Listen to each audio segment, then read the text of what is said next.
Giving you the real from A to Z surrounding the Dallas Cowboys. News, updates, rumors, transactions, takes, and more. So strap up, Cowboys Nation, and start your day off with A to Z Sports. Live with Will Steele. 3, 2, 1. Here we go.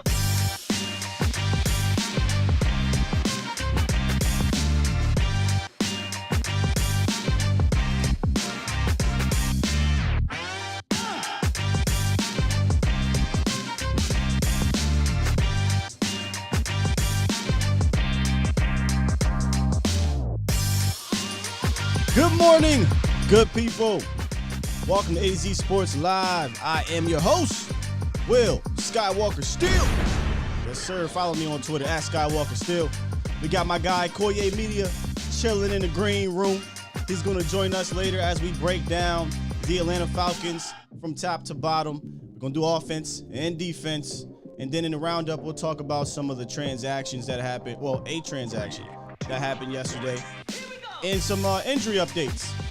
But real quick, first I want to kind of give a shout out and a salute to all of our veterans today on Veterans Day. And a special shout out to my pops who served in the United States Army. And I want to thank y'all for your sacrifice and your service. So thank you all to the veterans out there. I know we probably got some that watch. I know there's some in the chat. Thank you. Appreciate everything you guys have done and sacrificed, because I know. Being a child of a veteran, I know how it is. It's a sacrifice, man. Appreciate y'all. But with that said, let's get into this thing, man. Let's get into this thing.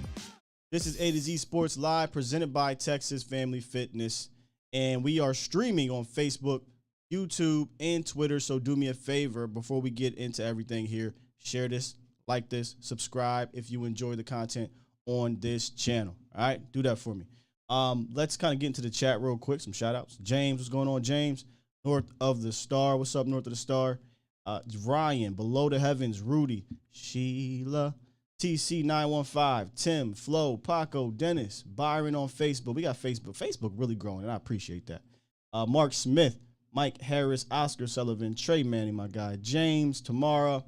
Who else we got here? Prime Time, Paco, David Seat, Special K. What's up, Special K?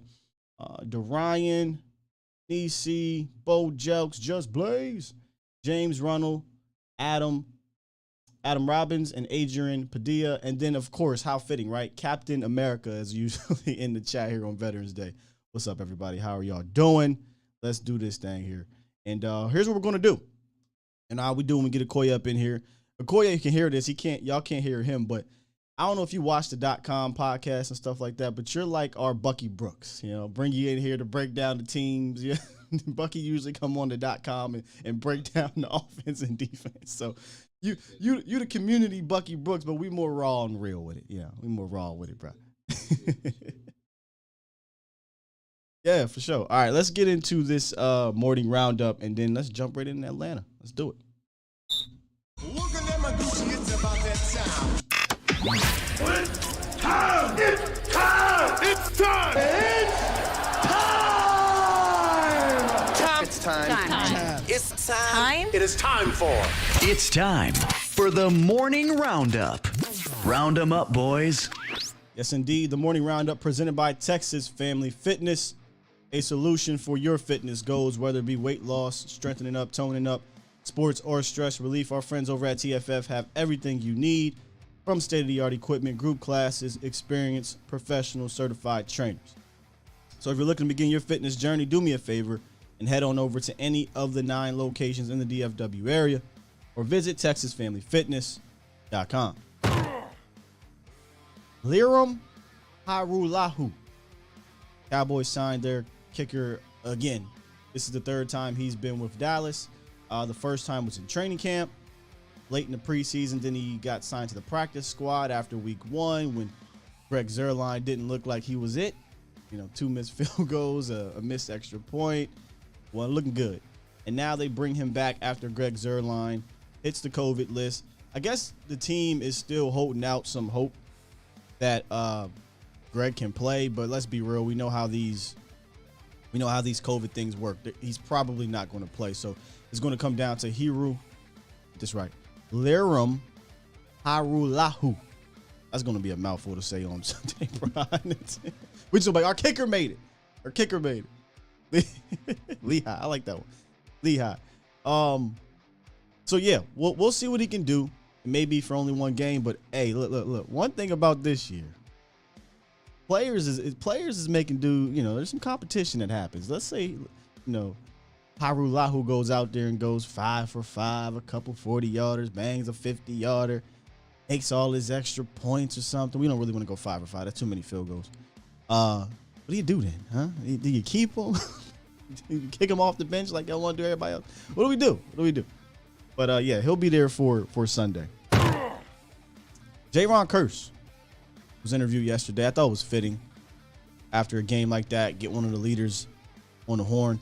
And last week, in the last 2 weeks, we know that the practices have been a bit lackluster. The focus hasn't been there. It hasn't been good. This is from the players. This is from the coaches. Jaron came out and said practice was back where it needed to be. Guys were locked in. Guys were focused. I bet they were. Dan Quinn is going up against the Atlanta Falcons, his former team, 28-3. 28-3, Super Bowl loss. They canned him in week 5. Y'all better be focused. You think, I tell you what, I know he focused.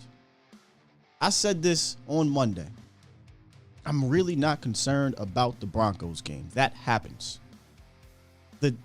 The real read on this team comes Sunday. How do they respond? And defensively, really, because I think the offense is the offense. It's an elite offense. I think they just had a stinker. But defensively, and really as a team, how do you respond to get knocked down? There was an analogy I talked about this week, and I'll keep talking about it. Sometimes in a fight, you got to get punched to realize you in a damn fight. And I'm sitting here talking to Akoye. He a boxer trainer, so he knows more than anybody. And Akoye, one of the analogies I said was, the Cowboys were kind of Floyd Mayweather. They wasn't getting hit, and they were winning. You know what I'm saying? But then they got hit. Now, how do you get up? How do you respond? We're going to find out. Then the practice report, a lot of guys out yesterday. It's Wednesday. It's always one of those things. A lot of veteran rest days. Tyron Smith was out. Cedric Wilson, I believe a chest situation. Corey Clement. CJ Goodwin had illnesses. And I know a lot of people were concerned when they saw Brian Anger, the punter, and Jake McQuaid, the long snapper, out. But that was due to precautionary reasons because the kicker got COVID. So they tested them, and they wanted to hold them off just a little bit. And Randy Gregory was limited with a calf, but he seems to be fine. So that's where we are with the injury report from Wednesday. And that is the morning roundup presented by Texas Family Fitness. All right, let's get my guy up in here, man. Akoye Media joining us, ladies and gentlemen. What's going on, good brother? Appreciate it, man. Appreciate it. Always a pleasure to be here, man. Thanks, Skywalker, man. Let me turn you up. Yeah, definitely appreciate it, man. Let me turn you off the TV, too, so I can stop looking both places. Well, so you're going to treat me like AT&T Stadium, huh? Right, right. Can't have you on the jumbo screen. Looking at the jumbo screen. Right. I'm looking up at the jumbo. But, yeah, man, appreciate it, man. Always love doing this show, so thanks for having me again, man. Man, look, no problem, man. I appreciate you joining. And today we're going to do something a little bit different. So just roll with us, man. Just roll with us. Just keep it moving. And I think you'll like it, honestly. I think they'll enjoy it, bro. But no doubt. Real quick, kind of your overall thoughts on that Broncos game. It seemed to be just nobody was there. They showed up, rolled their helmets out. A lot of flatness on both sides of the ball. But one thing I will do, though, I think the defense itself, like when watching it from the All-22, the defense did play okay. They gave us opportunities. It's just that we weren't taking advantage of those on the offensive side of the ball. And I think for the first time, I haven't looked at it statistically, but just off the eyeball test, for the first time this season, I think we lost time of possession. Big time, bro. Big time. Okay, so that's what it looked like. So I think late in the game, what we were looking at is like a worn out defense, because that's what they looked like. They were tired out there.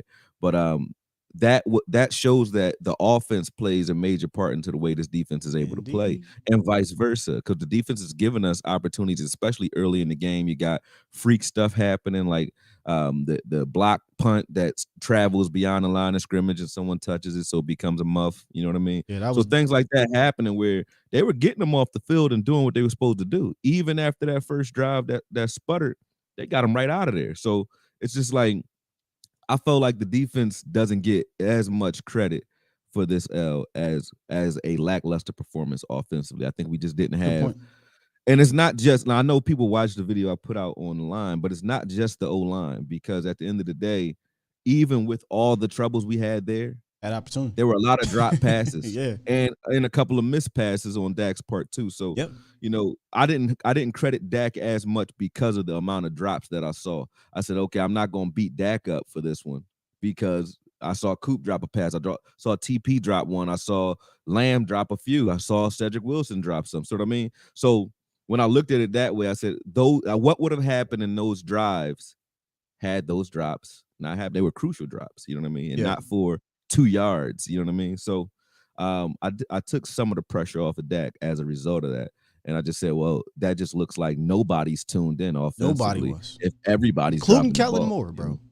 Kellen Moore wasn't on this game either. But we on the same page in regards to the defense. Zeke was hurt too, so that changes what you're going to call it too. So even Kellen Moore Tyron Smith out, all that. Yeah, Zeke wasn't playing for some of that game, and not to make a bunch of excuses, but you're going to call different plays for Zeke than you're going to call for TP, obviously. Sure. Yeah, we're on the same page. I talked about how the defense, it looks like, man, they got just demolished, and in a way they did. But I've always said this, Akoye, the rush defense and really the defense in general is only going to go as far as the Cowboys offense. That may confuse some people. But this defense was never going to be this elite defense. They fooled me against the Vikings. I ain't going to hold you, bro. They had me thinking elite. I was sitting here like, man. I think they can still do it, man. I think they don't have the horses on the interior, right? And then the depth that we thought was depth at linebacker, it really ain't. It really ain't. Like when you got Gordon and that kid Javonte Williams running at you, and then we talked about with that, a right? lead. They not slouches. No. Like, these are two great running backs, and Javonte Williams is a lot like Zeke, and he proved it. I said that coming into the game, and he proved it in the game. You can't tackle that kid with just, I'm going to wrap you up, hold you up. You got to, try to break his legs to tackle him, and then don't even hurt him. So I wasn't that mad about that one. Yeah, here's what I mean, though, about the defense. It's really leaned on the offense, not allowing opposing teams to run the ball because you're up. You can't. You're forced to try to keep up with the Dallas Cowboys when they're rolling on offense. When they're not, you see the Patriots be able to continue to run the rock. You see the Broncos continue to be able to run the rock, and there's not much that the Cowboys have really done about it. But again, I got fooled, bro. I'm gonna keep it being with you. You made a point with the linebackers, though. It's a package that just doesn't make any sense. That didn't make sense. Keanu O'Neal one. Well, there's nothing wrong with Keanu O'Neal being out there. Okay. Don't put him out there with LVE in obvious running situations, and then take Parsons off the field.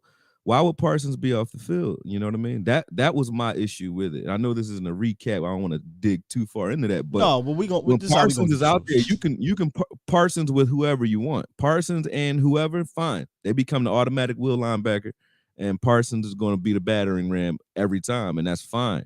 But when you take Parsons off the field, I was curious about that, Corey. It doesn't make much sense to me. Like, if you're going to put him outside, you know that the offense is going to choose sides and run away from him. So even that works because you can kind of dictate and determine where they're going to go pre-snap. But when you just totally remove them, because they had packages where it was Basham and Dorrance Armstrong out there with LVE and Neal, and they just run at Neal and then block LVE. Run right at Neal, in front of them, block LVE, and it was nothing you could do about it. They had packages with those linebackers, with Golston, Armstrong, Bohanna, and Watkins. Like, that game really reminded me, like, whoa, all right, bro. We have some potential with the young bucks and things like that, but at the end of the day, at the end of the day, they're mostly replacement level dudes. You gotta get at least one or two horses out there with these dudes. But I think Quinn will learn. I think they'll move on from this. I think the defense will get back to being a good enough defense. And against offenses that can take advantage of them, I think they can overwhelm them at times. But I still believe, Akoye, this offense is really what helps the defense the most, man. Very true. But let's get into the Falcons. Now, yesterday we reviewed here on the channel. We reviewed the Falcons a little bit, but I want an Akoye review. I want to hear the breakdown from Akoye. So give me 1 second, y'all. What I'm gonna do is I'm gonna set this up so that we can listen to Akoye break down this Falcons offense and how they can attack. So Akoye, I'm gonna pull this up right here, good brother, and we can go ahead and rock out. 1 second. So if you ready, you just let me know, good brother. Man, you can go ahead and roll it, man. Let's do it, man. Let's do it. So this is Akoye going to break down the Falcons offense. Well, the main focus in the beginning, because I was watching, shout out to Vach and Jeff too. I was watching the show last night, and they kept on talking about the fact that Ridley wasn't in, which I didn't know. Yeah, he's out. And hope he gets better with the mental issues that he's working on. But that means Kyle Pitts is going to get a heavy load, and I wanted to get a good look at what he's been doing. I watched him in college, but I didn't get a good look at him this season. So I just focused on him primarily in the beginning. As you can see, right off the screen, if you soft release this kid, like if you don't put your hands on him, if you see how he just put his hands up at the end of that route. So if you're not all over him and you're not winning at the top of these routes, he's going to destroy you because he has hands, he has wide receiver skills, but he's 6'6", 245 and can run like a deer. Not super shifty, but for a tight end, he's very shifty. You know what I mean?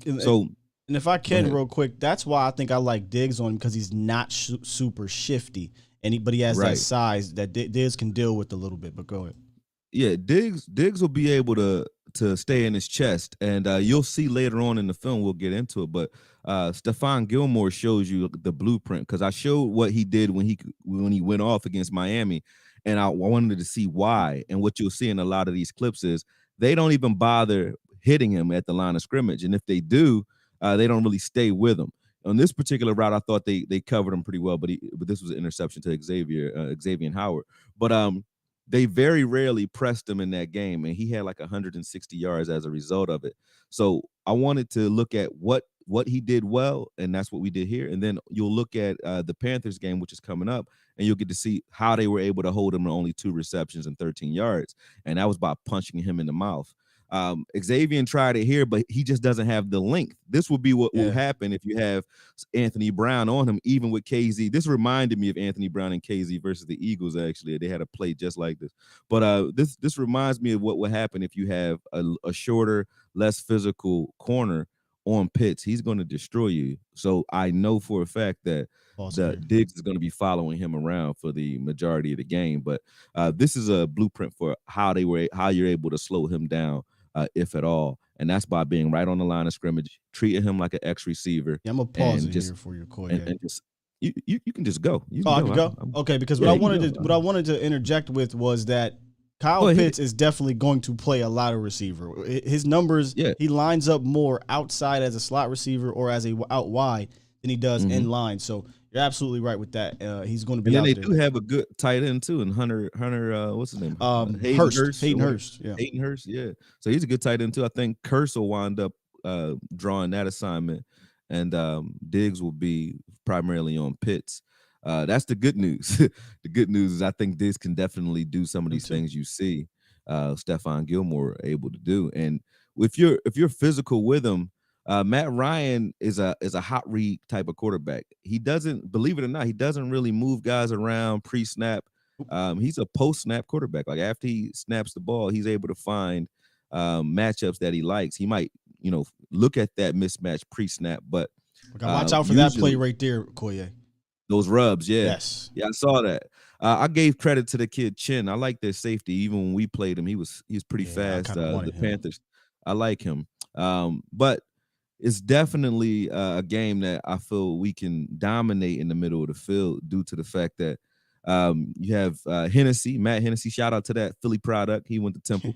But you got Hennessy. I think he's their center, and then you have the guy Jalen Mayfield. Linfield. Yep, Jalen Mayfield's pretty good, but we're gonna have rookie on rookie action. Bro, I take Osa over Mayfield any day, man. Let me stop you right there. Mamayfield has been terrible this year, bro. Lindstrom. You're talking Lindstrom is good. Lindstrom yeah. is good. Mayfield's been bad though. I'm just gonna let you go there. Yeah. Lindstrom is definitely good, but their entire interior is, I call it the fun zone in the film. You'll see it a little later, and I proved it because I wanted to see exactly what the Panthers were able to do, and that's all they did was blitz the A gap and apply pressure with those two tackles in the middle of the field. Like you see, they got pushing initially right off the snap. And this is how you stop Mike Davis. You don't let him get power runners, period. You just don't let him get started. I think that was our problem last week against Javonte Williams and those guys as well. We just let them get a little bit too much momentum on a regular basis. But you stop those guys in the backfield, don't let them get started. And it starts with not only Mayfield, but also Hennessy. They play pretty good against like stunts, and they're like a lot like Connor Williams. And I don't want to disrespect Connor Williams by saying that because we just called Mayfield horrible. I just mean that they're better against finesse than they are against power. Gotcha. That's what I mean by that. So they're good with that, but we have nothing but power on our interior, so we'll be able to duplicate a lot of these looks that you see here on film, man. Brian's a pretty good play action quarterback because he gets his head. You'll see how quick he gets his head turned around here, like whoop. But we saw this too against Kirk Cousins does this as well. That's what he looks like on film. He's just a little bit more polished than Kirk Cousins is. I'd say he had a better arm too. Well, I think this offense is very reminiscent of a Kirk Cousins Vikings offense because they run a lot of heavy personnel packages. Akoye. So I think that we can have success against teams like this because they don't do a lot pre-snap like you talked about with Matt Ryan. Most of the stuff is after the snap. That's the other thing you're going to see here. I don't know if we already passed that clip, but one of the formations that we run a lot, and we ran it against the Vikings, and the Panthers actually ran it against the here it is right here, actually, perfect timing. Right. I put the names where we'll be because we actually will line up in our big nickel in the same exact formation that you see here. It's just that the Panthers have different levels of athletes. So they have Thompson, who they sometimes flex as a curse in their defense. But we'll have this same look. But you see on the outside, you have Riddick and Chen. I'm reading their names, messing it up. But Riddick and Chen in the place of Curse and Wilson. And Curse is usually lining up over the actual tight end. Wilson is looking to be their battering ram versus run. He's been good at like slashing and getting to the backfield. So that's what he's doing. He's usually strong side versus the run. But you see how they were able to stop it before. This is where they went wrong in this particular formation due to the fact that they widened out, and I didn't know why they widened out in that play. And that takes you to Cordell Patterson as well, who they use, and you'll see a lot of these east to west type of routes like you see here. We actually got burnt on this particular play against Jared Jeudy, and they're going to do this a lot. You're going to see this a lot because the only reason this wasn't a big play is because Matt Ryan had Riddick in his face. You see Jared Jeudy killed us on the same exact look. It's just that he didn't have someone jet streaming behind him on this particular play. So they just got it straight to him. Communication is going to be key on these type of plays. Send them in motion to mess up your communication here and then throw them right back out there and launch the ball. So there's nobody out there because he went into that double motion, and that double motion took him to Curse and then gave him right back to LVE. And by the time LVE can get over there, it's just, he's already 20 yards up the field. So we'll get a lot of that east to west coast type of stuff because of the way we get pressure and the way Randy Gregory and those guys are getting in the backfield. They'll try to, make us miss and run some of these looks. Fortunately for the Panthers on that one, they had Riddick in the face of Matt Ryan, which is really the key to beating these guys because he's a post-snap quarterback. So he tries to assess what's happening after the ball is snapped, and he loves to get the ball out to his hot reads. So what the Panthers did, they said, okay, we'll take the risk deep. They were running single high, but they were smothering the hot routes and those checkdowns. So that's why he only had like 160 something yards in this game because he couldn't take the lid off of them because of the way they were applying pressure in the backfield, forcing him to throw to his checkdowns, and the checkdowns were already covered. They were already on him. So you say Akoye volume up this show. Oh, you want me to turn it down? No. He's saying thank you for turning his volume up. So you must have been low on the previous shows. You good? I was like, damn, maybe I'm talking too low. I you was good going for a minute too. But yeah, You see that immediately.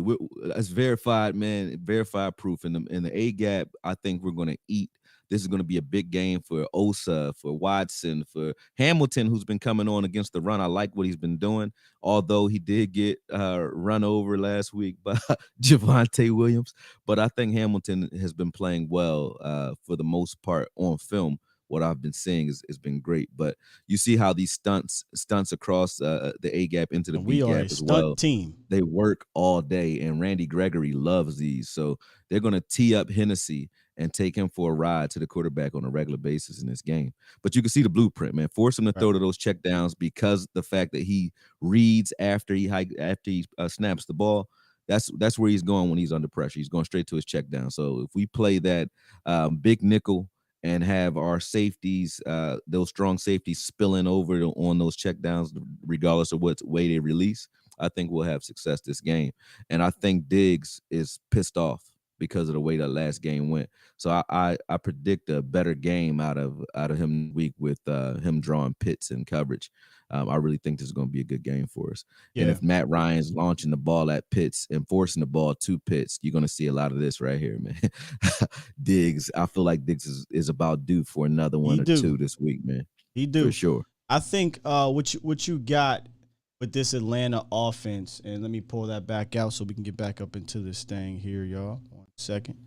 Is you have a team. Well, get you back. All right, that was fun too, man. Never did that before. Yeah, we that's the first time we did this live. Yeah, we did this live, and we're gonna work out the kinks and get it going and have this thing down pat and things like that. We literally, bro, before the show, y'all, we were like, hey, let's roll with it. Let's see what happens. Right. So it worked though. It worked because the reason why I told Akoye I wanted to roll with this is because you see things differently than a lot of people, and I respect your film breakdown. And you said a lot of things in there that I thought, but I didn't see it put on film like how you just did it. And I feel confident actually going up against this offense. Akoye. And I'm trying to make sure I'm responsible in my confidence this week because last week we was on here and I've admitted it, Akoye. I've admitted. I said, Dak playing. We about to kill him. I said so. Teddy, 2 gloves, man. I ain't really. I was talking so much, but you know what's crazy? But we kept the subconsciousness don't lie because I bet every week this year so far, and I won every week betting on the Cowboys this year. And the 1 week I didn't get a video up, and the 1 week I didn't bet, we lose. So I'm like, damn, it's like something told me not to bet that week, and I just didn't bet. It wasn't even like I just ran out of time, to be honest with you. But we lost the 1 week I didn't bet, so it's like my subconscious was right, but my conscious mind was way wrong. When you think about, if you go back and watch our show, we were talking about the things that could give the Cowboys problems, but because of the 6-game win streak, we was like, but we gonna be all right. But everything we said, Javonte Williams, Melvin Gordon, got to stop him, right? What did they do? Yep. Killed us. We talked about having Tim Patrick, Judy, and Sutton. We said they got weapons, but we was like, Teddy Bridgewater. Well, because we couldn't stop the run, they were allowed to get to those weapons. Those play actions come into play when you can do them all day. You can't do play actions then when defensively, you're down. I'm sorry. Yeah, our offensively, we talked about they got some guys. They got the Justin Simmons. They got Malik Reed, who didn't even play, by the way. They got the young buck Patrick Surtain, Harris, Kareem Jackson. I mean, and these guys made plays. So I'm never gonna let a win streak get me up there no more. So we're gonna focus on week to week and really hammer on what the problems are with the matchups. And in this matchup, man, to me, I think it's Cordell Patterson and it's Kyle Pitts. Like, you got to be able to contain those guys. And the reason why I said I'm confident, Akoye, is that they don't have the weapons outside to go deep like Matt wants to. Matt wants to really throw that thing, bro. Yeah. But Arthur Smith, that's not his offense. Yeah, Justin Gage can do some damage a little bit. He got us last year, but the scheme is really the problem. Matt Ryan has career lows in average air yards per attempt, average air yards per completion, things like that, because the scheme is very heavy on 12, 13. He gets it out quick. They want to run, but they can't. It's only there for play action. It was perfect when you said that you had already compared him to the Vikings offense, because that's how I look at Cordell Patterson. You treat him like you treat Cooks. You don't treat him like just a running back, because then you'll lose. You know what I mean? You have to have somebody on him spying him, sort of like we had Parsons spying Cooks in that Vikings game. Parsons was assigned that coverage because you can't just ignore him because Cordell Patterson wasn't a real receiving option in his years prior. But the way they're using him now, and this is probably the better quarterback that he's ever played with. So the way they're using him now out of the backfield is dangerous because he breaks tackles. He's a slasher, very shifty guy, and he runs the ball well too. So Cordell will be the front sevens assignment. And I think on the back end, like you said, I don't see them being able to take the lid off of us. I feel like, you got AB who will get the help. Respectively saying that. I don't think that. No, just because of the talent that they have. They don't have guys that go deep traditionally. But then again, Tim Patrick did get behind us. Well, Tim is a good player though, and but he's not a speedy deep guy. No, he's a Michael Gallup. Michael Gallup's not fast, but he can go deep and be a problem. I'm gonna fight you, and right. he'll beat you at the top of routes. You're right. You're right about that. But I didn't think it was gonna come from him though. I thought we was gonna get in trouble from Sutton or maybe Judy. Yeah, but they used Judy underneath. Judy. They did some things in that game. You can tell they were watching the film in that Broncos game. Because those crossing routes that Judy kept beating us on, he was just beating us east to west. But those crossing routes, usually what we were doing is we would be patient, or both AB does this. I think he learned it from Diggs because Diggs did this to Keenan Allen. They wait to make sure you're not running up the seam. And once he sees that, they just dart beeline right across the field because they know you're running that deep cross. What the Broncos were doing, instead of just running right into the cross and foot racing it, they will stutter at the top of that route right before they break. So it looks like they either go. It's a three-way go when you're doing that. You don't know if they're going up out route, in route, dig, whatever, and then he would take off, and that was killing us. Well, before we move on to the Falcons defense, I got to ask you this because I'm still waffling a little bit on what to do with Micah. Yesterday, I was full-fledged. I said, talk me off of this. I was full-fledged. I think I want Micah to rush the passer more this week because I feel like the Falcons' offense is predicated on Matt Ryan. If you can get to Matt Ryan, everything's done. They're just not a good running team because they don't have the run-blocking personnel. Jake Matthews can pass block a bit. The right tackle's decent in pass blocking. Their left guard's good at pass blocking, but they can't run block right now for whatever reason. And Patterson can run hard. He's not a pure running back. He's more of a Ty Montgomery guy. But here's what I'm getting at. Week to week, I feel like because Mike is a chess piece and he's so damn good, you can put him at linebacker one week and put him on LOS the next week, whatever. What do you think they should do with Micah Parsons this week? Because of Patterson and the mismatches that he creates for guys like LV, I think, and Neal, I think if you're passing, I think you keep him in the middle of the field. And if you do want to bring pressure in the A-gap, blitz them from there. Because that's where they're weak anyway. I would like to see Osa. All of them are going to be running games right at your kid Mayfield anyway, and Hennessy. That's where that's going to be their target area. But when you look at Randy Gregory, I think he has like 3 sacks or at least 2 or 3 sacks that came that exact same way. And, on those stunts right into the A gap. So I think it would be no different if you just blitz Parsons from there and still run that same philosophy where if they're in third and long situations, of course, put them on the outside. But to relegate them to the outside, I wouldn't make it that easy for. Okay. I wouldn't try to make it that easy and that predictable for Atlanta. That's just me. Yeah, I'm torn. I told the fans yesterday. I said change my mind, but I want y'all to change my mind because I'm full fledged. Yo, let's let him go get after Matt Ryan. But you make a good point because I'm like, honestly, let's just be real, man. I feel like Cordell Patterson on any of our linebackers is going to be a matchup problem. But if I'm going to have a matchup problem, I'd rather be Micah because athletically he can get with him, whereas LVE is not doing it. I don't see it. And the reason why the way he tackles, LV tackling in space against Cordell Patterson is a nightmare to me. Yeah, you got to tackle this game. And Neal is a beeline guy where it's like he'll tee you up if you don't see him coming, you're looking for the ball and he's already ready to play, he's coming. But if you have the ball, Neal's a whole different animal. Like if you got the ball, Neal's normal. You know what I'm saying? He's a normal guy. You know, you can stop. He stops his feet and he's normal. But if he sees you before you see him, he'll line you up. But LV's hesitant, and Parsons can do all of that. I think what I would do then is compromise. Not even really compromise. Just do what I think Micah has been doing all year, and that's be a linebacker. And then when it's time to rush, you rush him. If we can get the offense to take them out of the threat of running, then maybe you put him down there at the LOS, not full time, but most of the time, because now he can just eat up those tackles, right? If we're up, yeah. If we're up early, yeah, you do that.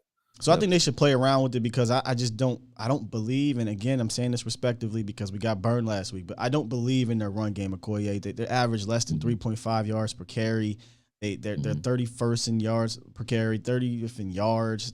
I don't get rushing touchdown. And they don't have Gordon, and they don't have Devontae Williams. Those are two. We got to give them credit. Like, they show up, they get paid too, man. And it wasn't like, this is to our credit for our defense. It wasn't like we weren't there. It's not like they just had a lot of tackles for loss. And it wasn't like we weren't getting touched. They weren't getting touched for 20 yards. They were getting touched. They just were taking people with them, just like Zeke does. And that's just effort plays on their part.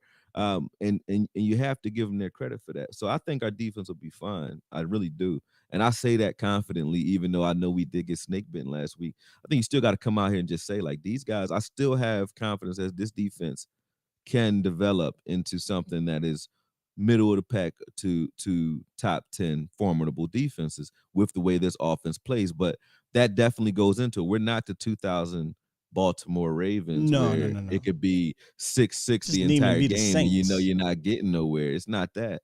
But with our offense taking advantage of the opportunities that the defense is going to give you and scoring, this defense is perfect for that. Like, they are the perfect defense for this team.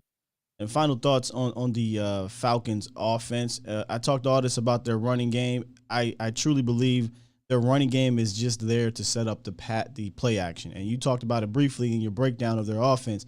I'll go further. Matt Ryan's been deadly in play action this year. He's completing 77% of his passes, 7 touchdowns, 0 interceptions, 129 quarterback rating, Akoye. So these linebackers and the safeties, Curse or who was it, Wilson, if they're hovering around, they've got to be on it. Because it's not play action to go deep a lot, really, like you talked about. No. It's more play action to get it into Pitt's hands real quick or get it into Cordell's hands real quick. He turns around super quick. Because he's a veteran. He's been around. He's one of those quarterbacks where he can get it done if you let him. So don't let him. Don't let him at all. Don't let him. See, you got Brady. Brady's kind of patient with his play actions where he keeps his back. Him and Peyton Manning, they would keep and Romo used to do it sometimes too, but they'll keep their back to you for a little while and then patiently turn around. Was it Tony? He gets his head turned around quick as hell. Somebody said they didn't like it. It was either Tony or it was Peyton that said, I hated play action turning my back. They didn't like turning their I heard that. I can't remember who it was. I don't know who it is either. It might have been Peyton though. I don't know, because Peyton didn't do it a lot, so you could tell he hated it because he was in the pistol or the shotgun. I was about to say, Peyton would be like, hold on, I'm not doing that. He's like, I ain't doing that. Peyton would be like, hold on, y'all want to play action? Put me in the shotgun there. I'll put the ball in his stomach, but I ain't taking my eyes off. Because you ain't need to with Peyton Manning, bro. But he will get you sometimes. You remember Edgerrin James running out of the shotgun only? And Peyton, that's probably why. And the problem with it was Peyton was like, all right, y'all want me to turn my back? I'm going deep. I'm finding Marvin Harrison, Reggie Wayne, Stokely, whoever, and I'm going deep. But yeah, facts. Yeah, I love X's and O's, talking X's and O's. All right, let's talk X's and O's with the defense side of the ball. You good? Yeah, I'm good. All right, man, let's do it. On the other side of the ball for the Atlanta Falcons, their defense, right? And I'll pull this up for y'all just so y'all can see a little bit of their defense. Defense coordinator Dean Pease, Akoye. He's a well-respected coordinator in the NFL. Sound hard too, bro. He's Dean Pease. Dean Pease. He a grumpy old man. You gotta look on my Twitter when you're done. Sound like it. He grumpy as hell, man. You gotta see this interview they did a couple weeks ago. But Dean Pease, man, he has had 8 top 10 scoring defenses in 12 seasons as a coordinator. That is success. He's historically a blitz-happy defensive coordinator, but it hadn't been working this year, so he's pulled back according to him. And I think it's worked, but still the Falcons defense, if I'm going to be respectful, it's a bad defense, Koye. It's been a bad defense this year. They're 30th in points per game. They're giving up 27 points per game, 30th in third down conversions. Quarterbacks have 104 passer rating against them. That's 26 in the league. That could be due to them not blitzing as much and just letting them sit back. And then on the ground, they give up 123 yards per game. Just in general with the volume stats, you look at the defense and then you look at the tape, there's a lot of holes in it. And I think the Cowboys, this is a recipe for them to get their offense back on track. But overall, how do you feel about the Falcons' defensive scheme and some of their players? And we'll get into their players. They remind me of us maybe like 2 years ago, where they have some names, but they're missing key pieces, and part of that is scheme. I didn't know about what's his name again? Dean Pease. He was a Tennessee. Didn't know about Dean Pease. I don't know much about him, but watching them, what they reminded me of, and the reason they reminded me of us is we had athletes on every level, which they do too. They have good athletes at every level. I like AJ Tyrell. You already know what Jones can do. Oh, we're gonna break them down. Yeah. You know what Garrett can do. Those guys are great, but they don't have the supporting pieces around them, or at least they're not playing to the scheme of the guys that they have, because everyone there is they're a fast, physical team. And maybe it's because of the same reason we said our defense has struggled a little bit. Their offense is good, but they're not a running team. No, they're not a running team. So those guys are also on the field an awful lot. So when you have undersized athletes and you're playing off of speed and physicality, I think maybe they're wearing down later in games more so than it being them being competent, out there, because they only got 3 interceptions, but they're at the top of the league in passes defense. They actually break up a lot of passes. They're like a lot of Byron Jones out there. You know what I mean? They break up a lot of passes. They just don't catch them.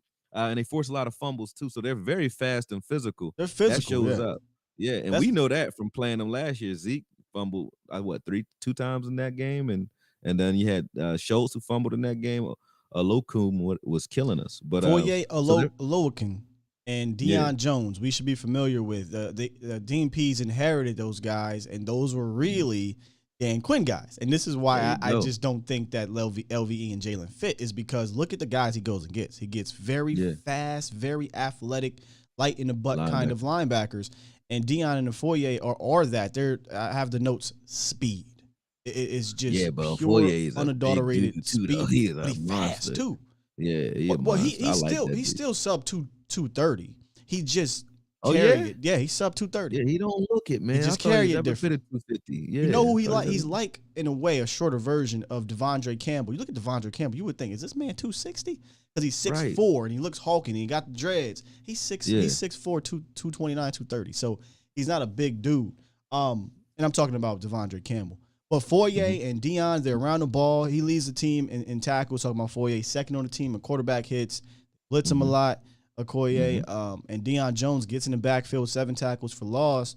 So they have some players, like you said, but in front of them, the only player, and I'm respectfully, I'm gonna keep saying this because I don't want jinx us like we did last week. Respectfully, Grady Jarrett's it. Grady Jarrett is it up front. He can't do everything.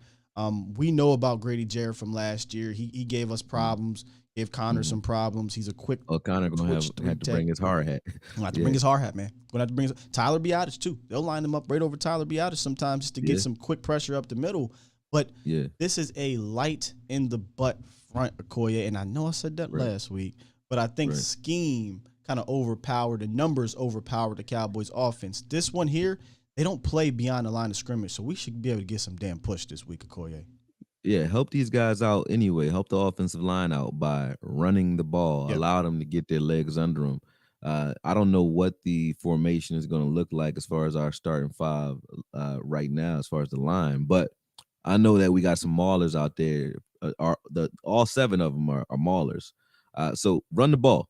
Yeah. And you run it early, stuff it down their throats, because Jarrett is more like Geno Atkins. He's a guy who he's Aaron Donald, those guys, prolific pass rusher, but stopping the run, he's going to stop the run on the way to the quarterback. That's the way he thinks.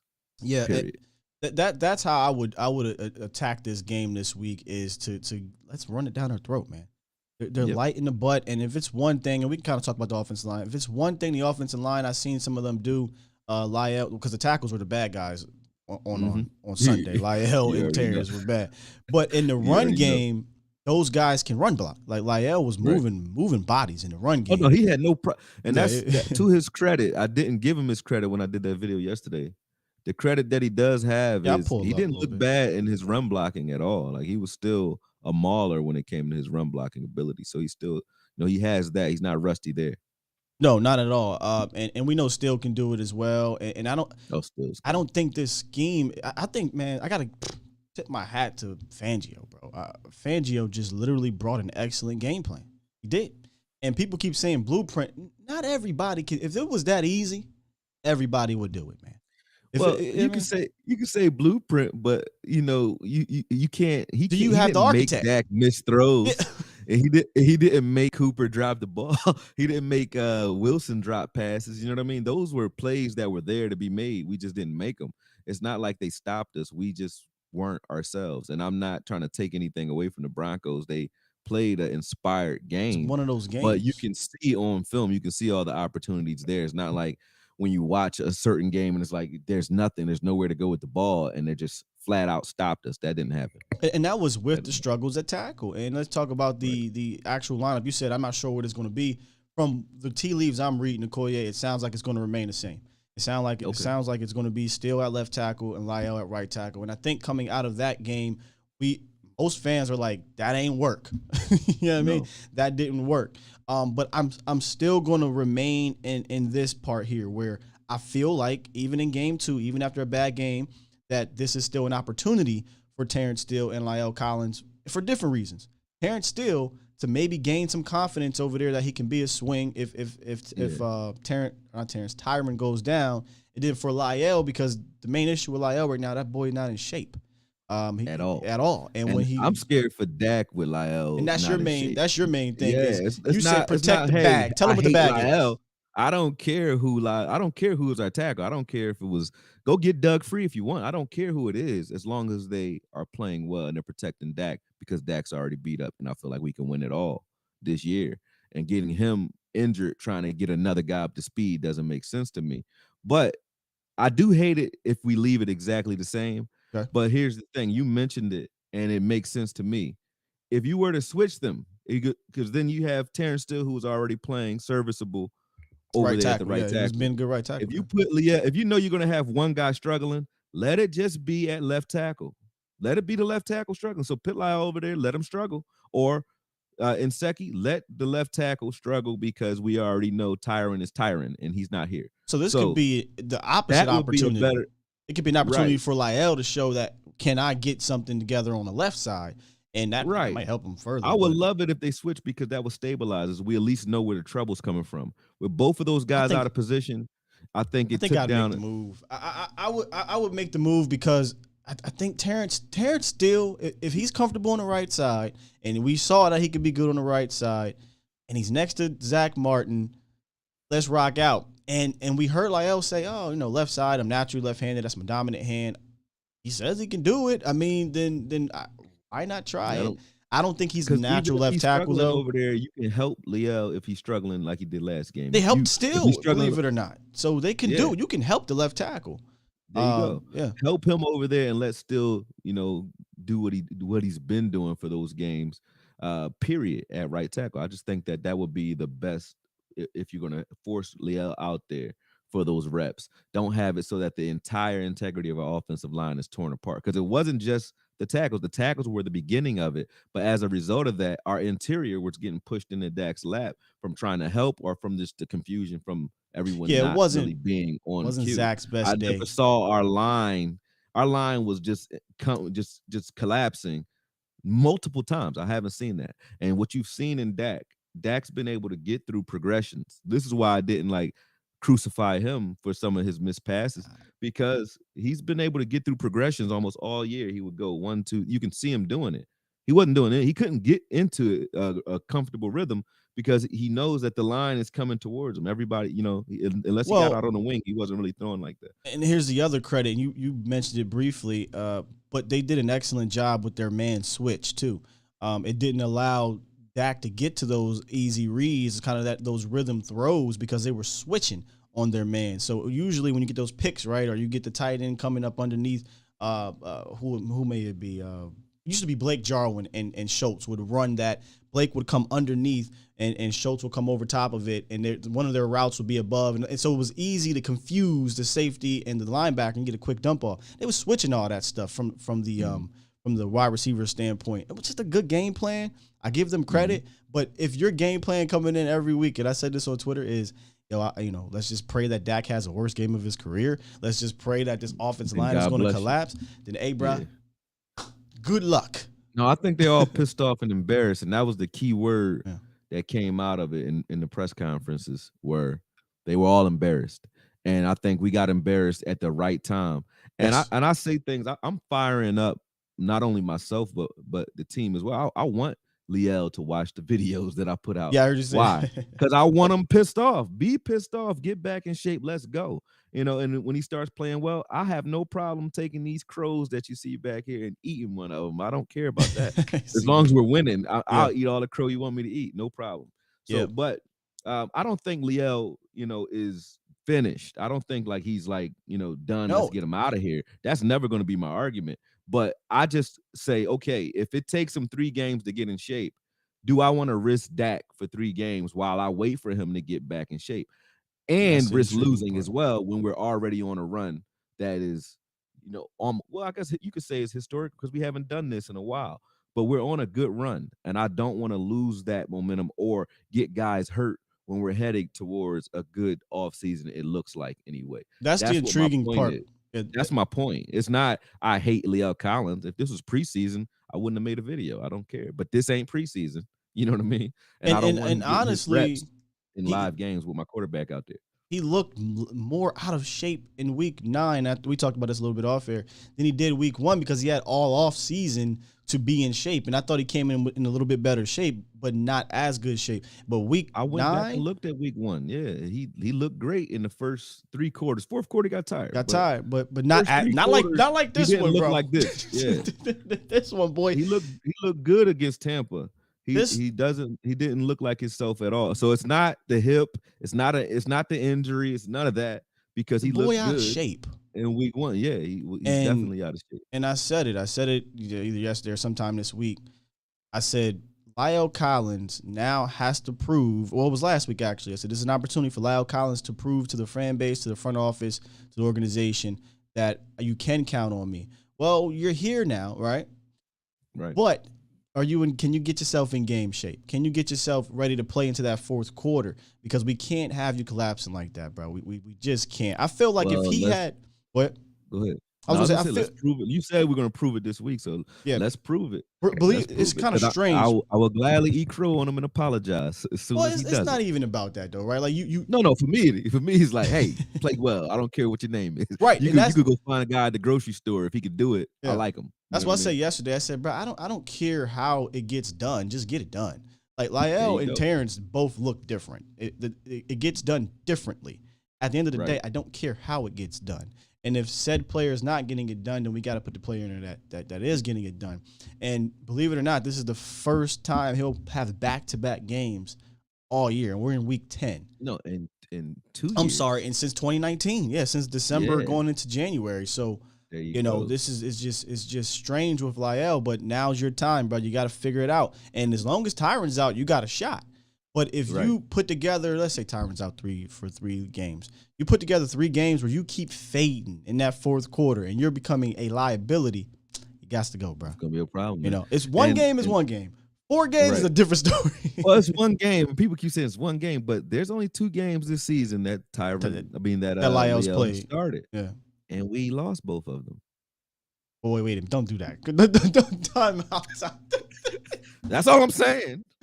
Don't mess with my money here, my mojo. What my man say? What a problematic horn at? We have the problematic horn. I'm just saying, bro. I like to win. That's all I'm saying. So I think I'm snapping for no reason. I'm like, hey, you know what I mean? That's all. But nah, man. Hopefully he's able to. I like that. You like what's that? Show? It's from SVU. There you go. Yeah, I like that sound though. But yeah, man. Hopefully he bounces back. I'm not gonna beat him up too much more, man. I'll let him live. I'll let him live. But if he do it again, I'm on his ass. I promise you. Let me tell you something right now. I said I can't do this off of one. And plus, I thought the one game in Tampa was fine. This game, that 4th quarter to me was very concerning because I thought he was he was solid enough to me 1 through 3. The 4th quarter was embarrassing. I'm sitting watching this like this, bro. falling all over the place every other play. You're reaching, grabbing, bear hugging. You on the ventilator machine, bro. Like, what's going on, Lyle? And I didn't even go into the video looking for Lyle, so that's what I want people to know. Like, explain it.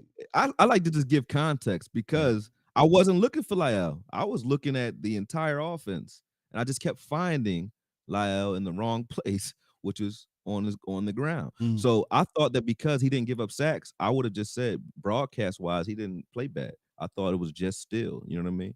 But when I looked at it, it's like, no, the entire offensive line didn't look comfortable. Yeah, I even said and he Zach didn't Martin play well. wasn't Zach Martin in that game. But here's the thing, though, about the Falcons going up against them. They have activated Dante Fowler, their best pass rusher. Don't know if he'll play. He's been out since week 5. We should be familiar with Fowler. I think he was on that. No, he wasn't on that team. He was on the Falcons last year when he played them, but he also was on the Rams. Was he on the Rams, y'all? I want to say Fowler was on the Rams after he left Jacksonville, if that's the same cat. Nonetheless, he's their best pass rusher, Akoye. He may play this week.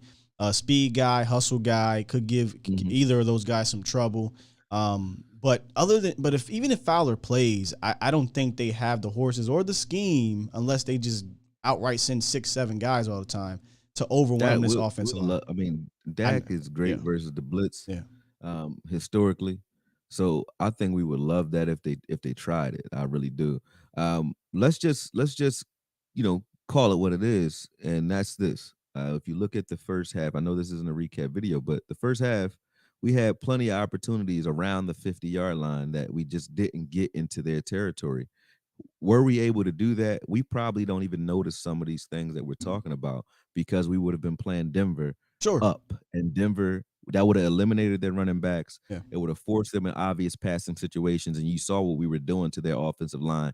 Even though they were balanced, they kept it honest the entire game. We didn't know if they're passing or throwing, and we were in the back. We had a apartment in their backfield. Period. We had 10 tackles for loss, bro. Like it was I said it the other day. It was either tackle for loss or 8-yard gain. Tackle for loss, 15-yard gain. Tackle for loss. Right. Something that should have been 2 yards turned into 12 because you ain't tackled.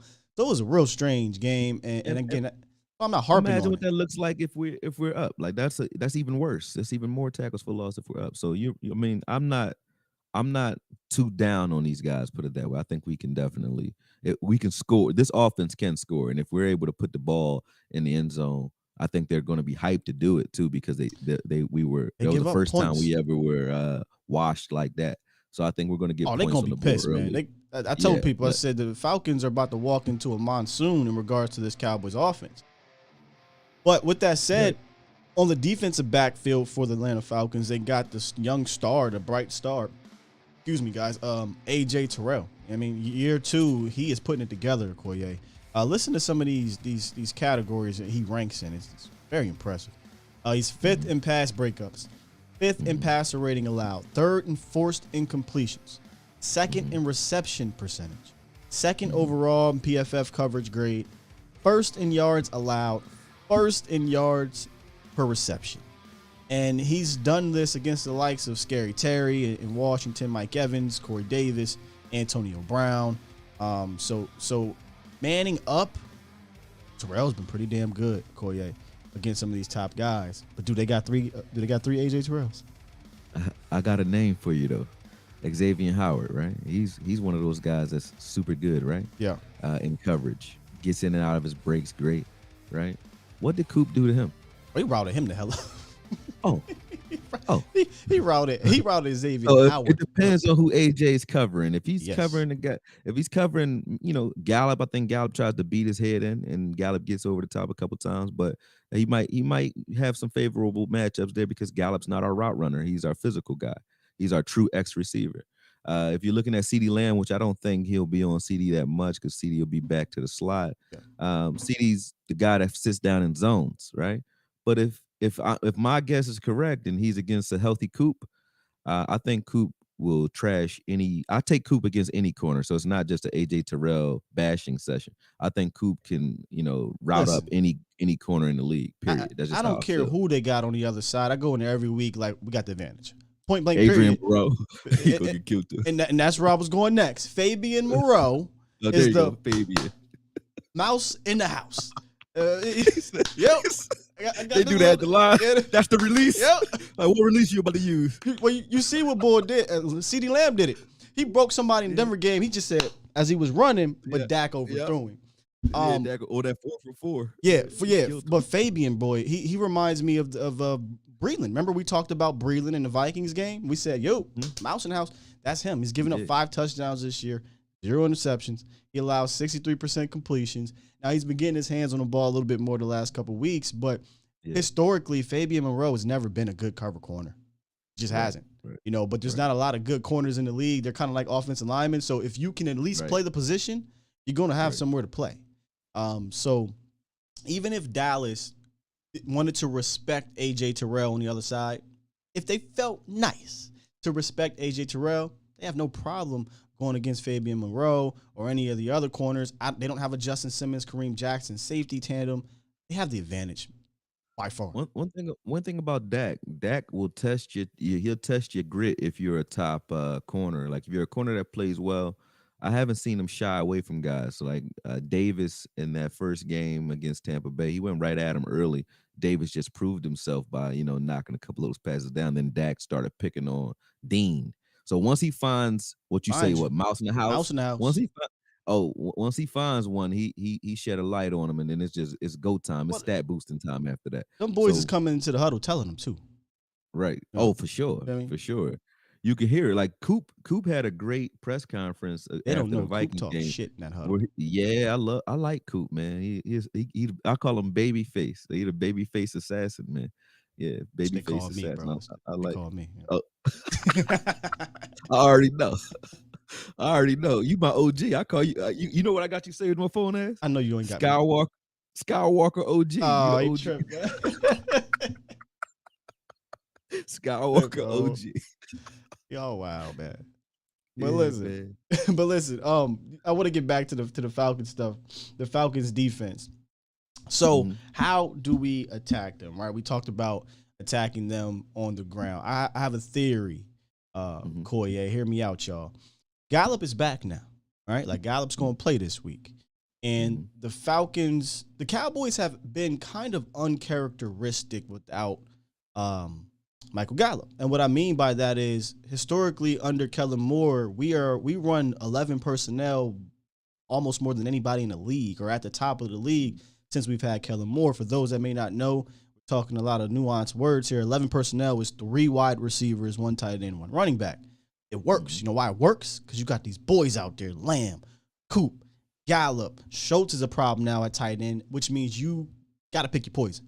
Do I play back against these guys? Do I come up forward so I don't have a light box? With Gallup out of Akoye, we've been running 12 personnel way more than we've ever done it under Kellen Moore, but that's because of the absence of Gallup. One might say, well, what about, Cedric Wilson? We love what Cedric Wilson is doing. He's a different style player. He's not an X. We don't have an X other than Brown and Gallup. Yeah, that's so. What he means by that is the X receivers on the line of scrimmage. He deals with a lot of physical stuff, and that's really not Lamb just quite yet. It's not Coop. You want Coop to be off. You want Coop to be because his game is his footwork. Right. He needs that for the releases that he does. Like he needs it. Right. And Atlanta, when it comes to the 3 wide, they've been terrible. Teams have been eating them up. They've given up 12 touchdowns, 0 interceptions out of 11 personnel, 123 quarterback passer rating out of 11 personnel. And on the ground, they give up 5 yards per carry, and they eat the edges up, man. So that's my theory. I think we should come out, get back to more Kellen Moore football, 11 personnel, and just let Dak pick and choose, and we can get back to that how do you want it offense, Akoye. You're 100% right. If you spread these guys out and it makes it obvious when you're loading the box. Right. So if they're spread out and they're still in the box, Dak doesn't have to do a lot of. I give him a lot of credit for his pre-snap reads, but you don't have to do a lot of reading when you know, okay, these guys are in a big nickel and they're down in the box. I'm throwing it, right? Mm-hmm. If they're backing off and you got Zeke out there, we're running. And early on, in the slot.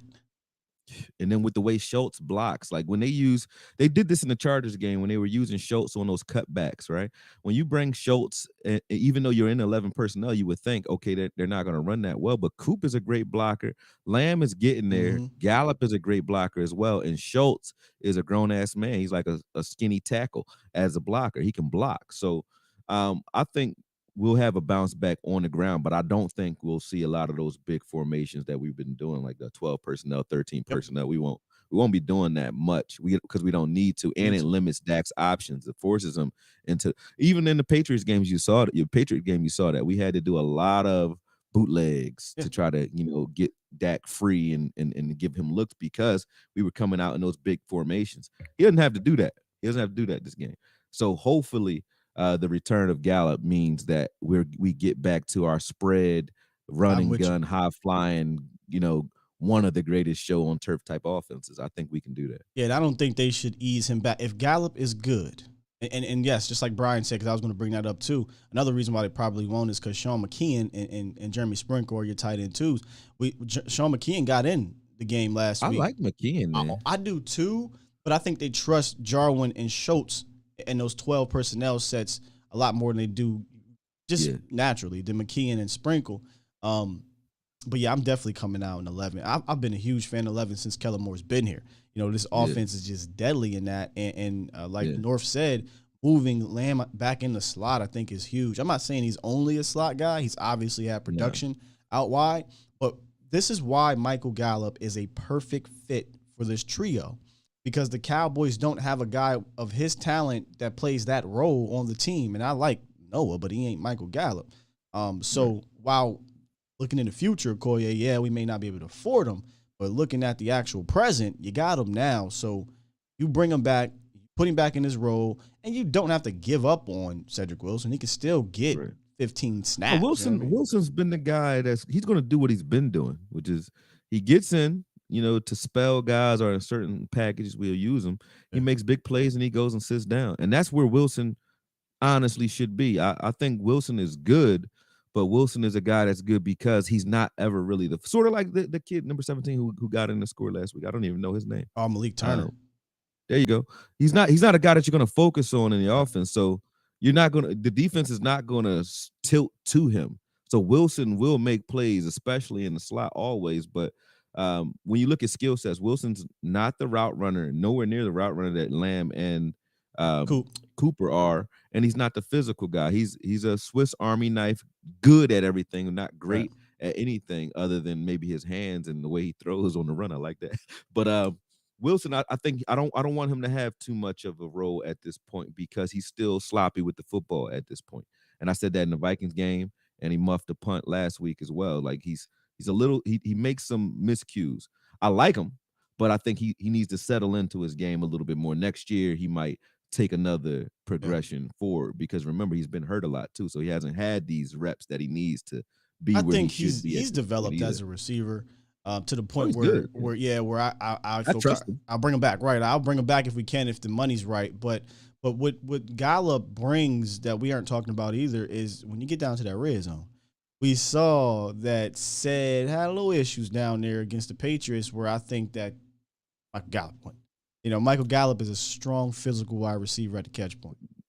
Gallup is our best receiver against top opposition. And I say that, I mean, you look at what he did against Ramsey, Jalen Ramsey. You look at what he does against guys that are physical corners that you think you're not going to beat this guy. You're not going to out-route this guy. You just got to go through his face. He's a lot like the wide receiver version of Tank. Like Tank, what does Tank do to get to the quarterback? I don't know. Nobody knows what he does, but he get there because he'll run through your face. He doesn't care. And Gallup's the same way. What does he do to get open? Who knows? He's not a route runner, but he's physical, man. He'll beat your ass to the football, man. And I like that about him. So I'm happy to have him back because every game that I remember us being down in, the Packers game, I think 2 years ago, the Rams game last year, like Gallup is that guy who's like doesn't have that quit attitude, and he's just very physical and ready to go at all times. I like Gallup, and I hope that we find room for him in the free agency next year and keep him on his team because winning will solve that because guys don't mind taking a pay cut if the alternative is winning. They don't want to take pay cuts to lose, Right. but they don't mind taking a pay cut to stay on a winning formula. Look at Tampa Bay. He would have to look at take a New England. massive pay cut, bro. You know it, He'd have but to take a massive. yeah. He's losing money though right now, so maybe his market won't be as crazy because he's only going to play what we got about 7 games left if you count the playoffs, maybe 10. That helps us too. So it's kind of in the Cowboys' favor. T. Gordon with a super chat. This is interesting because I agree here. Super chat. He says, being presumptuous, if we can't afford Gallup, I think he'd shine in Atlanta with Pitts and Ridley. I like that. I'd like Gallup opposite until Matty Ice retires. Well, who's going to Q, right? Yeah, who's going to be the quarterback then? Then you in trouble. Then it's like the graveyard. No man's land after that. Finding the quarterback hard as hell. Professor O, I gotta give a shout out to Professor O. He dropped a nugget yesterday about the Atlanta Falcons defense in regards to AJ Tyrell. We may be able to dictate who he covers because I'm sorry if I misunderstood you here, Professor O, but I believe AJ Tyrell plays 85% of his snaps at left cornerback.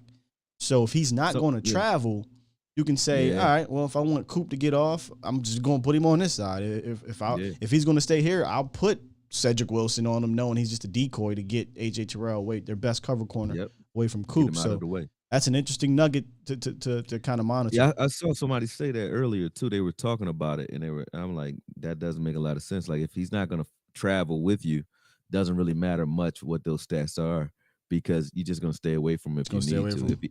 If he looks fresh when you take a couple shots at him early, run some slants underneath him, see how he responds to him, see if you can work some double moves off of that. If he responds well to that, go destroy Moreau or get them into that nickel look. Yep, exactly. Get him into that nickel look and just start attacking the middle of the field. But I think we got him though, man. Yeah, I do. But I don't want to get into an energy, and I don't want the Cowboys fans. I think we all were in the same place though. The fans and the team, the players. We were all in this place where it's like, hey, we can beat anybody because we know we can beat anybody, but we still have to show up to do it. You know, you have to show up with your hard hat every week. So I don't want to get into that mode where we just think that we're going to roll over grown men, NFL professional players. I think what it was, when you go into Minnesota on Sunday Night Football with a backup quarterback and you win on a final play in overtime like that or whatever, and the way you won, I just didn't keep it 100. I felt invincible as a Dallas Cowboy fan. I felt like, shit, we can go do that with Cooper Rush. Defense can play like that. Who beating us, right? And you heard the players say it. LVE came out, flat out said it. We needed this. Oh, what do you mean, LVE? Just know we needed this in that locker room. And you know what that meant? We all felt ourselves. It happens to every. It's normal. Look at us. I don't remember which Cowboy because we had the luxury of having 3 Super Bowls in our lifetime. But Jimmy Johnson had a team where 92. You talking about the Eagle game? I'm talking about we lost to Miami. We lost to Miami one year. Was that 90? It was a snow game. The game with the Leon Lett game. Leon Lett, yep. He was fired. Jimmy Johnson fired a few people. He cut a few players after that game, but it was a wake-up call for that team. And when you look back on that Super Bowl run, they all go back to that game as being the embarrassment that caused them to light a fire under their asses. So I think this was that game for us, like a team that we know we can beat, and we just don't show up with the same level of intensity and energy. It shows us that just talent and showing up ain't going to do it. And there's also another element that the Cowboys nor the Cowboy fans pay attention to. And I think us being a young team that's not accustomed to winning yet, this was good for us because we already get everybody's best Sunday punch anyway because we're always on TV. People are always talking about us. You got Skip Bayless, Shannon Sharp, always talking about the Cowboys. Bro. They don't like it anyway. So we're always chalkboard material. Even when we're losing, people want to punch us in the mouth. But now we're winning too. So you not only get the visceral, I don't like this team, in the locker room, in the opposing locker rooms, but you now have the confidence booster that goes along with not just beating this team, but even playing shoulder to shoulder with this team. Even if you lose, look at the Giants versus the Patriots that year when they went to the Super Bowl. They played the Patriots the last game of the season when the Patriots were best undefeated. game against the Patriots. Yes, it gave them the confidence knowing going into the playoffs, we can play with the best because we just did it. So a lot of teams are looking at us that way, and Dallas has to know that coming in. You're not just contenders that are just trying to get, you're not going to sneak up on anybody. They see you already, and now they have a precedence and a incentive to play well against you because look at the Broncos this week. They've been talking so much trash. I thought we were rivals. Look at them when they made a stop. You thought they just won the whole damn thing. So get that every week. So you got to be ready. This is the playoffs for the rest of the season. You have to play like that, and not because it all counts, but because that's the type of opposition and the level of intensity that we're going to see the rest of the year. Period. Yeah, and you talked about the young guys, and it's not even just the young guys; it's the players that haven't been in Dallas a long time. The KZs, the hookers, the curses, all these rookies and things like that. They're not used to the Dallas way of things working around Dallas. Right. Dak is used to it. Coop is used to it. Zeke is used to it. Zach, Tyron, they all understand how this works. And if you think about it, they're usually the most consistent guys when it comes to being level-headed. We got a lot of bucks. Got a lot of new guys. J-Ron Curse is in his bag as a Dallas Cowboy in regards to, playing on the field and off the field. These dudes feel invincible. So to get smacked like playing this, ball in the locker room, trash ball, whatever it's called. These are hard knocks. Fam, you got Curse on Twitter coming at all these Twitter people, bro. Like they really feeling themselves, and they don't realize. Be careful, because when you take that L, all of the good that comes with being a Dallas Cowboys is equally matched by all the bad that comes with being a Dallas Cowboy. Mm-hmm. And I think they needed to get shaken up like that because it hadn't happened. It's week 9. Not even week 1, bro. Week 1, they were getting, hey, man, you went toe-to-toe with the defending champs, and it did exactly what you said. It did it for the Cowboys. Oh, wait a minute. We can play with them? Week 1? Play with anybody. So it was a perfect spot, Akoye, because it's in the middle of the season. Now it's time for that reset, and let's move forward. And when you look at the schedule, at first, like 2-3 weeks ago, I said, Akoye, yeah, we got this, right? These Falcons, Broncos, Saints, Chiefs, they ain't doing nothing. Oh, it's on now. It's on now. It's on now. This is going to tell me way more about this team, these next 4 games, and I think the final 4 games will. So I'm looking forward to it, Akoye. Look, we talking ourselves up here. I'm ready to play. And it was the first time we actually, this season, where we didn't have any excuses. We lost. The Tampa Bay, you can say, the refs. Kicking the field goals. We missed. We'd have been fine. We'd have won that game. We lost. Right. This is the first time we lost this year. And so we felt that too. It felt different. It's going to be this. So, I can't wait to see Sunday, bro, because it's going to tell me so much about this Dallas Cowboys team. So much. Even in 2016, if I can remember correctly, there wasn't an embarrassing loss. There was a lot of close losses. 2 of the losses came to the Giants. Both were close. Dak didn't have his best game in the second time. And I think the other loss in the regular season. Oh, the Eagles, I think at the end of the year, they sat Dak maybe. Was it that year? Yeah, I think they sat Dak. So, there wasn't even one of those shake-up losses in that game, bro. It was, we could have won if this call went this way, or if you just catch it or don't fumble or things like that. You got your ass whooped. Now let's see how you respond. Exactly. And I'll respond the way we talking, man. That's sound like we all on the same page. We all on the same page, man. We ain't panicking. We ain't panicking. Oh no. Yeah. No panic. But listen, man, I ain't gonna hold you up too long. I know you got some things to do this morning, brother. I appreciate you coming through. As always, I hope you guys in the chat enjoyed this show. Brother Akoye, let them know where they can find you to get some more of your goodness. Man, first and foremost, man, I got to thank you again. I honestly, I love doing the show, and it's not like the publicity or anything. I don't get paid for it, nothing like that. I like talking football with guys that know football. So give you all the respect in the world, man. I appreciate you.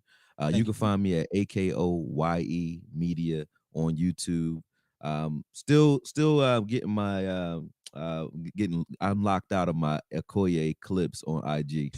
So I gotta close that page down, and I want to keep the name, so that's why I haven't created another one. I might do clips with a Z, something like that, but still gonna put that back up. So, but right now, you guys can follow me at Akoye Media on YouTube and Twitter. You'll get responses there.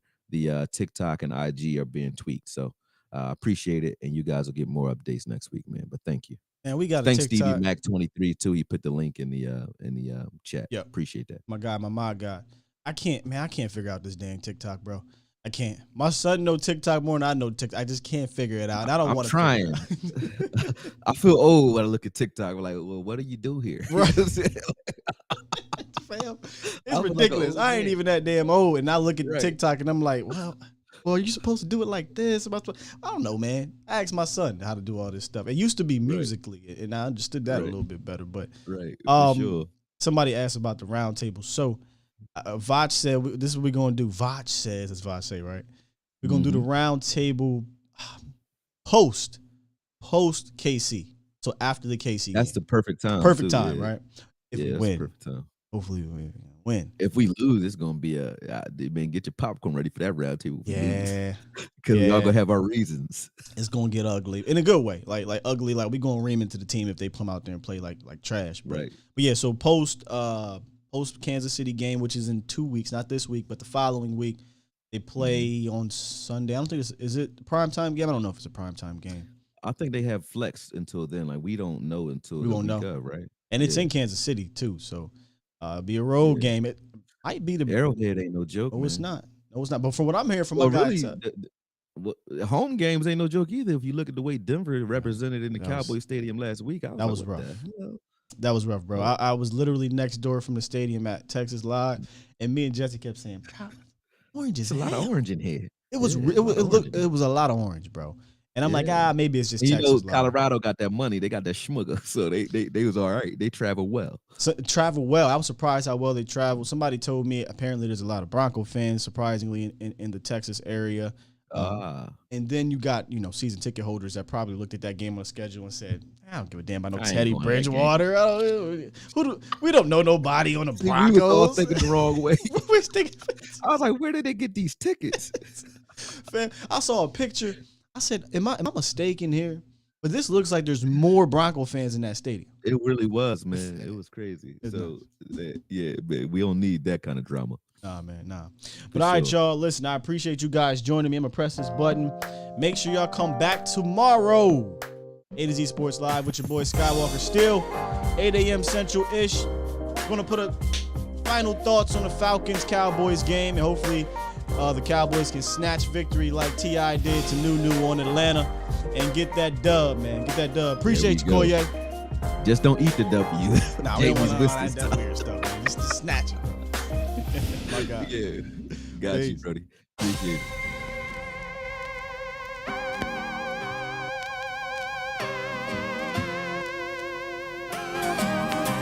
Shout out to Stevie Mac and my guy. All the donations, the likes, the subs, and the live viewers. I appreciate you guys. Peace.